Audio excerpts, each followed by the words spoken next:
সবাইকে স্বাগত এশিয়ান দেশ সংবাদে। দর্শক, পুরো সংবাদ জুড়ে আপনাদের সঙ্গে আছি আমি আনোয়ার রাজ। এবার বিস্তারিত। 2 দিনের টানা বৃষ্টিতে পাহাড়ি ঢলে সিলেটের জৈন্তাপুর ও গোয়াইনঘাট উপজেলায় নদীর পানি বৃদ্ধি এবং নিম্নাঞ্চলে সৃষ্ট বন্যা পরিস্থিতি পরিদর্শন করেছেন সিলেট জেলা প্রশাসক মোহাম্মদ শের মাহবুব মুরাদ। জৈন্তাপুর ও গোয়াইনঘাট উপজেলায় অবস্থিত বিভিন্ন নদীর পানি বৃদ্ধি এবং সৃষ্ট বন্যা কবলিত নিম্নাঞ্চল এলাকা ঘুরে দেখেন তিনি। পরিদর্শনকালে জেলা প্রশাসক স্থানীয় প্রশাসনের কর্মকর্তাদের সঙ্গে নিয়ে বড় বন্যার পূর্ব প্রস্তুতি এবং আশ্রয় কেন্দ্রগুলোর খোঁজ খবর নেন। এ সময় উপস্থিত ছিলেন অতিরিক্ত জেলা প্রশাসক হুসাইন মোহাম্মদ আল জুনায়েদ, জৈন্তাপুর উপজেলা নির্বাহী অফিসার জর্জ মিত্র চাকমা। বেশি হওয়ার কারণে পাহাড়ি ঢল এসেছে, সেই কারণে কিছু পানির পরিমাণ বৃদ্ধি পেয়েছে। তো পানি এখনো বিপদসীমা অতিক্রম করেনি।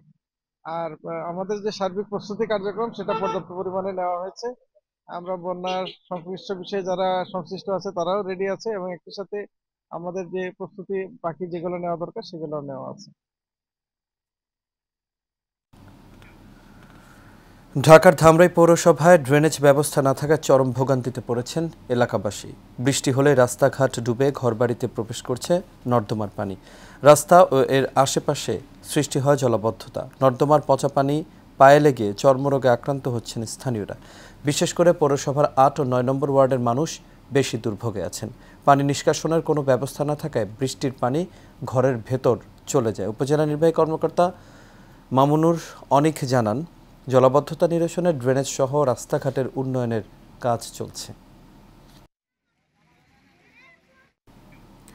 বরিশালের গৌরনদী পৌর এলাকার 1 নম্বর ওয়ার্ডে একটু বৃষ্টি হলেই পানিবন্দী হয়ে পড়ে প্রায় 1000 পরিবার। মসজিদ মন্দির পানিতে তলিয়ে যায়, চলাচলে দুর্ভোগে পড়তে হয় স্থানীয়দের। বৃষ্টির পানি নিষ্কাশনে পৌরসভার যে ড্রেন ছিল তা ভবন এবং দেয়াল নির্মাণের ফলে বন্ধ হয়ে গেছে। ফলে একটু বৃষ্টি হলে এলাকার মানুষ পানিবন্দী হয়ে পড়ে। তাই দ্রুত ড্রেন সংস্কার করার দাবি স্থানীয়দের। ঝিনাইদহের কালীগঞ্জ উপজেলার নাকোবাড়িয়া এলাকায় আধিপত্য বিস্তারকে কেন্দ্র করে 2 পক্ষের সংঘর্ষে মোহাব্বত আলী নামে একজন নিহত হয়েছেন। সকালে নাকোবাড়িয়া এলাকায় এই ঘটনা ঘটে। নিহত মোহাব্বত আলী উপজেলার নাকোবাড়িয়া গ্রামের মৃত হাবিবার রহমানের ছেলে। এই ঘটনায় আহত হয়েছেন 4 জন। কালীগঞ্জ থানার ওসি শহীদুল ইসলাম হাওলাদার বলেন, সংঘর্ষে একজন নিহত হয়েছে। পরিস্থিতি নিয়ন্ত্রণে পুলিশ ও সেনাবাহিনী অবস্থান করছে।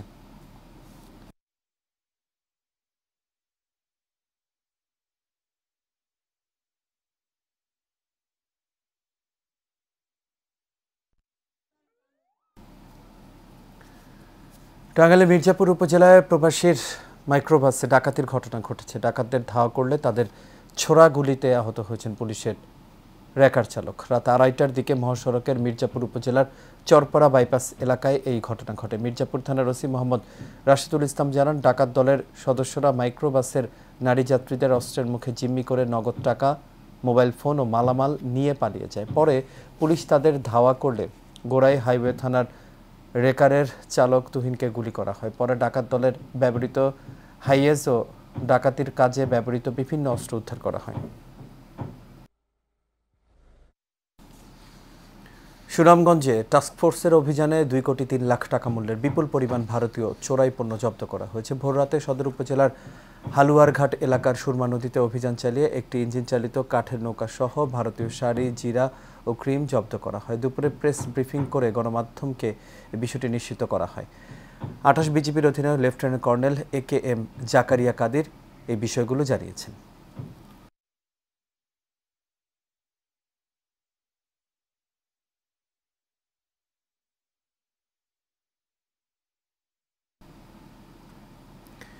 গাজীপুরের শ্রীপুরে মাওনা চৌরাস্তা রিয়াজ সরকার সুপার মার্কেটে ভয়াবহ অগ্নিকাণ্ডে 6টি দোকানের মালামাল সহ দোকান পুড়ে গেছে। গতরাত 2:30টার দিকে এই অগ্নিকাণ্ডের ঘটনা ঘটে। খবর পেয়ে মাওনা ফায়ার সার্ভিসের 2টি ইউনিট আধ ঘন্টা চেষ্টা চালিয়ে আগুন নিয়ন্ত্রণে আনে। পরে পৌর বিএনপির সাবেক সাধারণ সম্পাদক বিল্লাল হোসেন ব্যাপারী আগুনে পুড়ে যাওয়া দোকান পরিদর্শন করে ক্ষতিগ্রস্ত দোকান মালিকদের সান্ত্বনা দেন। এ সময় মাওনা চৌরাস্তা ব্যবসায়ী মালিক ফোরাম এর সভাপতি, সাধারণ সম্পাদক, অন্যান্য নেতৃবৃন্দ উপস্থিত ছিলেন।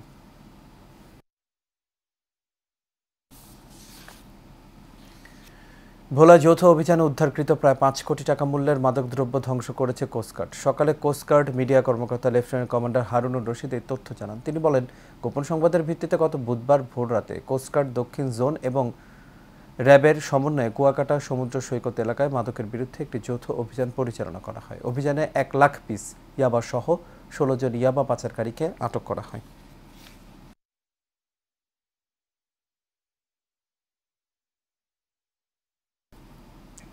মানিকগঞ্জ থানা পুলিশের বিশেষ অভিযানে 10 কেজি গাঁজাসহ এক মাদক ব্যবসায়ীকে গ্রেপ্তার করা হয়েছে। পুলিশ জানায়, রাতে ঢাকা আরিচা মহাসড়কের উঁচুটিয়া এলাকায় অভিযান চালায় পুলিশ। এই সময় মাদক ব্যবসায়ী নূর মোহাম্মদকে গাঁজাসহ আটক করা হয়। আটক নূর মোহাম্মদ সাটুরিয়া থানার মোহাম্মদ নয়মের ছেলে।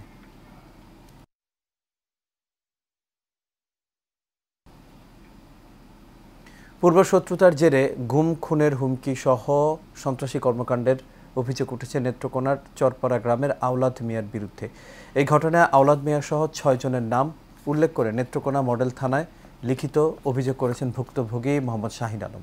জমি দখলের চেষ্টা, প্রতারণার মাধ্যমে একোয়ারের টাকা আত্মসাৎ সহ নানা অভিযোগ আওলাদ মিয়ার বিরুদ্ধে রয়েছে। আইনের আশ্রয় নিয়েও উল্টো মারধর সহ মিথ্যা মামলা জড়ানোর অভিযোগ ভুক্তভোগীদের। আদালতে প্রসিকিউশন পাঠানোর কথা জানিয়েছেন তদন্ত কর্মকর্তা আমিনুল ইসলাম। দখল নিতে চায় আওলাদ মিয়া, রঙ্গু, রহমান, ইরফান ওরা। আমার খামারও আগুন লাগাইবো, বিষ দিয়ে গুরু মারি আলবো, এরকম ধরনের রহমান, রঙ্গু, আওলাদ ওরা। আমি এই জায়গা কিনছি 2.5 বছর আগে, এই আওলাদের দাদার গাছটা কিনার পরে আমার কাওলাও আছে। এখন হ্যাঁ আমার বাড়িতে তারাই দিব, এইরকম প্রস্তুত করতেছে বহুদিন ধরে। এইরকম আমার বাবা আমার জায়গা কিনছে 28 বছর ধরে। আমি গরিব মানুষ, আমি 3 মজুর ভাত খাই কর্ম করিয়া। আমার এরা ভাঙচুর করে, মাছ দূর করে, অনেক হ্যামারিং করে। আমি মামলা মতামত চাইতে গেলে আমার রাস্তাঘাটে ফিটনাতে এরা।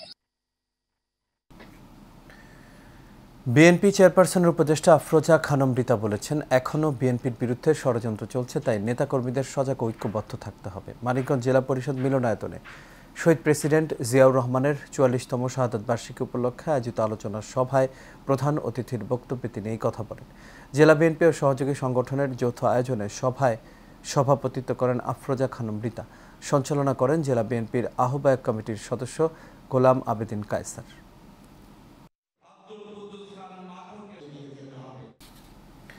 বিএনপি চেয়ারপারসন উপদেষ্টা জয়নাল আবেদিন ফারুক বলেছেন, আরেকটি দলকে প্রতিষ্ঠিত করার জন্য দেশে ষড়যন্ত্র চলছে। দুপুরে নারায়ণগঞ্জের সিদ্দিরগঞ্জের সাইনবোর্ড এলাকায় মিতালি মার্কেট ব্যবসায়ী সমিতির আয়োজিত শহীদ প্রেসিডেন্ট জিয়াউর রহমানের 44তম শাহাদাত বার্ষিকী উপলক্ষে আলোচনা ও দোয়া মাহফিলে প্রধান অতিথির বক্তব্যে তিনি এসব কথা বলেন। মিতালি মার্কেট ব্যবসায়ী সমিতির সভাপতি আমির হোসেন বাদশার সভাপতিত্বে বক্তব্য রাখেন সাবেক কাউন্সিল ইকবাল হোসেন সহ আরও অনেকেই। খুলনা মহানগর বিএনপির সভাপতি অ্যাডভোকেট এস.এম. শফিকুল আলম মনা বলেছেন, স্বাধীনতার ঘোষক শহীদ রাষ্ট্রপতি জিয়াউর রহমান ছিলেন একজন সচেতন জাতীয়তাবাদী রাজনীতিবিদ ও প্রকৃত দেশপ্রেমিক। শহীদ রাষ্ট্রপতি জিয়াউর রহমানের 44তম শাহাদাত বার্ষিকী উপলক্ষে শিরোমণি কেন্দ্রীয় শহীদ মিনার চত্বরে আটরা গিলাতলা ইউনিয়ন বিএনপির উদ্যোগে আলোচনা সভা, দোয়া মাহফিল অনুষ্ঠিত হয়েছে। ইউনিয়ন বিএনপির সভাপতি শেখ আব্দুস সালামের সভাপতিত্বে এবং থানা বিএনপির সদস্য সাইফুল্লাহ তারেকের সঞ্চালনায় আরও বক্তব্য রাখেন মহানগর বিএনপির সাংগঠনিক সম্পাদক শেখ সাদি, কাজী মিজানুর রহমান মিজান, আবু সাইদ হাওলাদার, আব্বাস সহ আরও অনেকেই।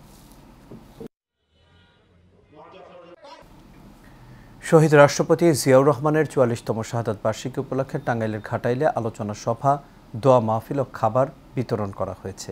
পৌরসভার 2 নম্বর ওয়ার্ড বিএনপি ও অঙ্গ সহযোগী সংগঠনের উদ্যোগে এর আয়োজন করা হয়। এতে প্রধান অতিথির বক্তব্য রাখেন বিএনপির চেয়ারপারসন উপদেষ্টা মোহাম্মদ লুৎফুর রহমান খান আজাদ।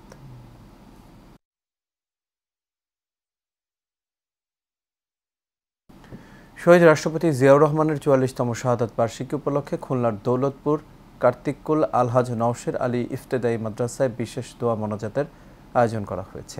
দৌলতপুর থানা যুবদলের উদ্যোগে ও মহানগর যুবদলের সাবেক যুগ্ম সম্পাদক এম জসিমের সভাপতিত্বে ও 3 নম্বর ওয়ার্ড যুবদলের সাবেক আহ্বায়ক মোহাম্মদ সুজনের সঞ্চালনায় এর আয়োজন করা হয়। এতে প্রধান অতিথি ছিলেন দৌলতপুর থানা বিএনপির সাধারণ সম্পাদক শেখ ইমাম হোসেন। শহীদ জিয়াউর রহমানের 44তম শাহাদাত বার্ষিকীতে দোয়া মিলাদ মাহফিল করেছে আশুলিয়া থানা ছাত্রদল। আশুলিয়ার মার্কাজুত তাজবিদ ইন্টারন্যাশনাল মাদ্রাসা ও কিন্ডারগার্টেন আশুলিয়া থানা ছাত্রদলের উদ্যোগে এর আয়োজন করা হয়েছে। এ সময় উপস্থিত ছিলেন আশুলিয়া থানা ছাত্রদলের সভাপতি পদপ্রার্থী ইসমাইল হাবিব সহ আশুলিয়া থানা ছাত্রদলের 5টি ইউনিয়নের নেতাকর্মীরা। শহীদ রাষ্ট্রপতি জিয়াউর রহমানের শাহাদাত বার্ষিকী উপলক্ষে টাঙ্গাইলের ঘাটাইলে দুস্থদের মাঝে খাবার বিতরণ করা হয়েছে। দিনব্যাপী ইউনিয়নের বিভিন্ন স্থানে এই খাবার বিতরণ করা হয়। এতে প্রধান অতিথির বক্তব্য রাখেন বিএনপির কেন্দ্রীয় নির্বাহী কমিটির অন্যতম সদস্য অ্যাডভোকেট এস.এম. ওবায়দুল হক নাসির। এ সময় স্থানীয় বিএনপি নেতাকর্মীরা উপস্থিত ছিলেন।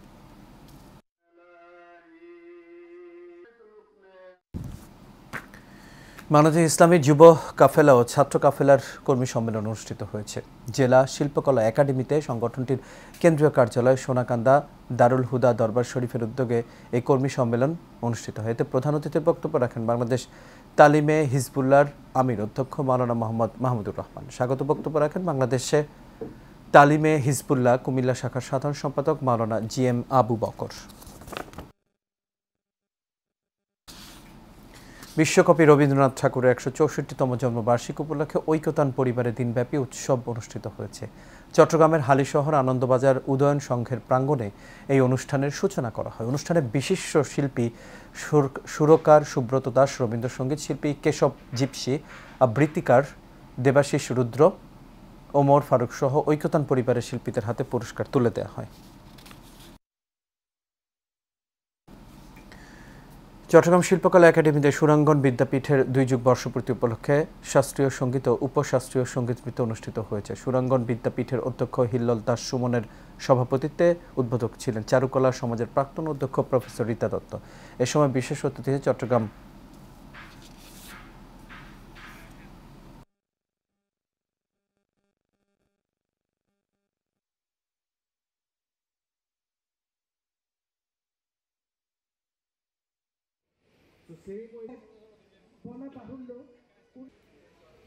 আমি বড়দাই করলাম আমাদের এই পথ